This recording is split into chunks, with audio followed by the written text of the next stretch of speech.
Did the referees fluff over the Ratbirds here and give the Steelers the win?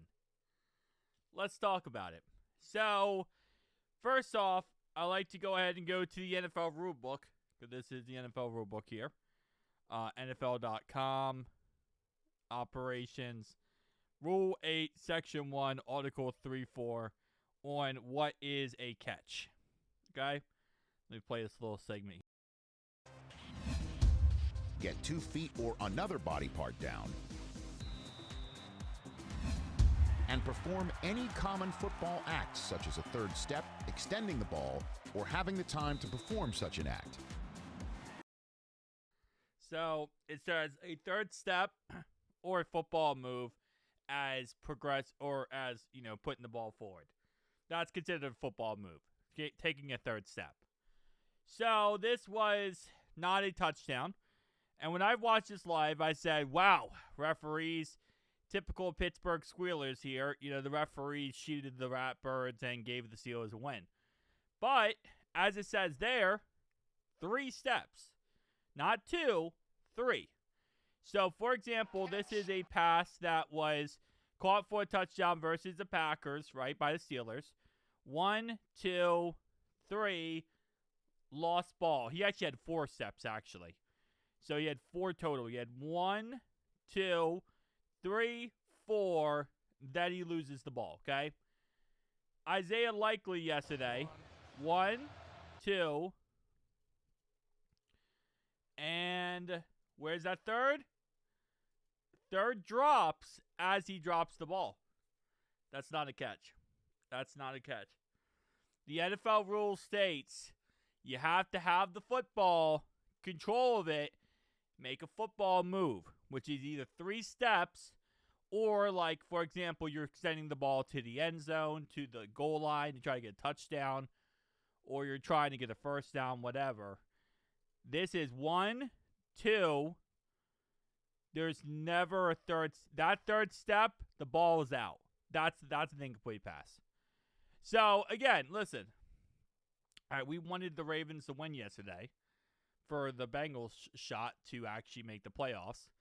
Obviously, now we're out of the playoffs, so it doesn't matter. But for circumstances' sake, which, anytime talking about positive about the freaking Squealers is never a good thing.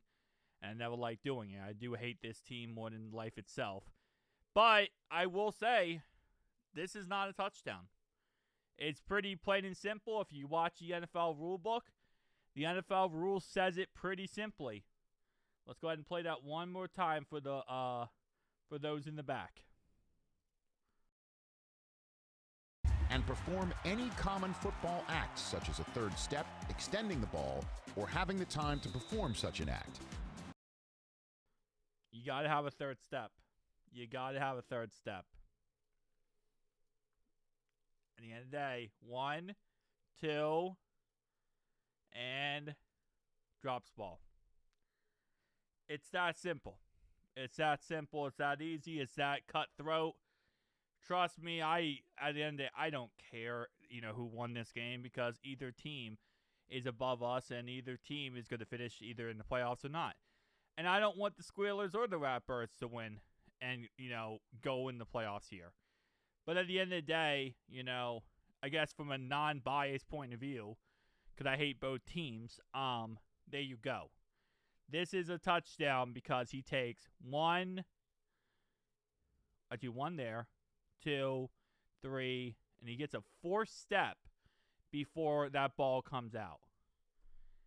So I know a lot of Ratbirds fans are upset and like, hey, like, what the heck? This was a touchdown, but that wasn't. Yeah, this guy had 4 steps in bounds before the ball came out, which is considered a football move according to the NFL rulebook. And the Ratbirds had 2 steps and then dropped it. So it is what it is, man. There you go. For anyone who is curious why, did the Ratbirds get cheated? Did the Squealers get another referees helping them as always? Nope, they didn't. It's just how the NFL rules are. So I know a lot of Ratbirds were upset yesterday, and I Really enjoyed it on Twitter, I'll be honest with you. I just went on, like, the Twitter Ratbirds pages, which I always find weird. Like, Ratbird fans, they don't just name their Twitter pages Ratbirds. They keep using this, like, weird term Raven. I don't know. I think Ratbirds just fit them better, so they should have changed it all to Ratbirds. But anyway, I was on the Ratbirds page yesterday, and I saw that, and I was just like, you know what? Let's actually analyze this. Let's see, did the Ratbirds actually get cheated? Because trust me, listen, I'm the first guy to say, the Steelers always get bullcrap calls. The referees have cheated for the Steelers for generations. That's just how it is. But sometimes it's just called good refereeing. That, you know, trust me, I have been in a situation where I've seen a referee call. I look at it, and in the moment, I think, oh, they cheated us. And then I look back and I go, oh, okay, you know, maybe not. Maybe they didn't cheat you. You know, maybe this is a one time the Steelers actually just had a good call by the referees, and it wasn't that malicious as people would want it to be. But see you guys next one, though.